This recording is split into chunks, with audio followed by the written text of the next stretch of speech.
नागरिकलाई तपाईको जरिवाना तिर्याइन्छ भने राज्यले अपराध गर्यो भने जरिवाना तिर्ने कि नतिर्ने राज्यले चाहिँ जे गरे पनि हुने। नागरिकले आज ट्राफिक नियम उल्लङ्घन गर्दा 1 लाख रुपैयाँसम्म जरिवाना तिर्न सक्छन् भने त्यो तिर्नुपर्छ भन्छु म। सरकारले अहिले पछिल्लो पटक ट्राफिक नियम उल्लङ्घन गर्नेहरूलाई कडा कानुनी सजाय गर्ने भनेर एउटा चर्चा ल्याएको छ, नियम बनाउने भनेर चर्चा आइराखेको छ। प्रहरीले प्रतिवेदन पनि पठाएको छ।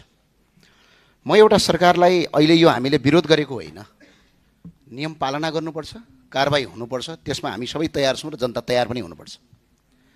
नागरिकले आज ट्राफिक नियम उल्लङ्घन गर्दा 1 लाख रुपैयाँसम्म जरिवाना तिर्न सक्छन् भने त्यो तिर्नुपर्छ भन्छु म। तर राज्य चाहिँ जिम्मेवारी हुने कि नहुने, राज्यले चाहिँ जे गरे पनि हुने। त्यो भए हुनाले अहिले यो सरकारलाई म अपिल गर्न के चाहन्छु भने अब हामी अलिकति फरक ढङ्गले जानुपर्छ। के गर्नुपर्छ भने राज्य पनि जिम्मेवारी हुन पर्यो, सम्बन्धित निकाय पनि जिम्मेवारी हुन पर्यो। नागरिकलाई तपाईको जरिवाना तिर्याइन्छ भने राज्यले अपराध गर्यो भने जरिवाना तिर्ने कि नतिर्ने म एउटा प्रस्ताव पेश गर्न चाहन्छु। यदि नागरिकले 1 लाख रुपैयाँ जरिवाना तिर्छन् भने राज्यले तपाईको यदि 24 घण्टाभित्र बाटोमा खाल्डो मात्र भेटियो भने 1 लाख जरिवाना राज्यले तिर्ने।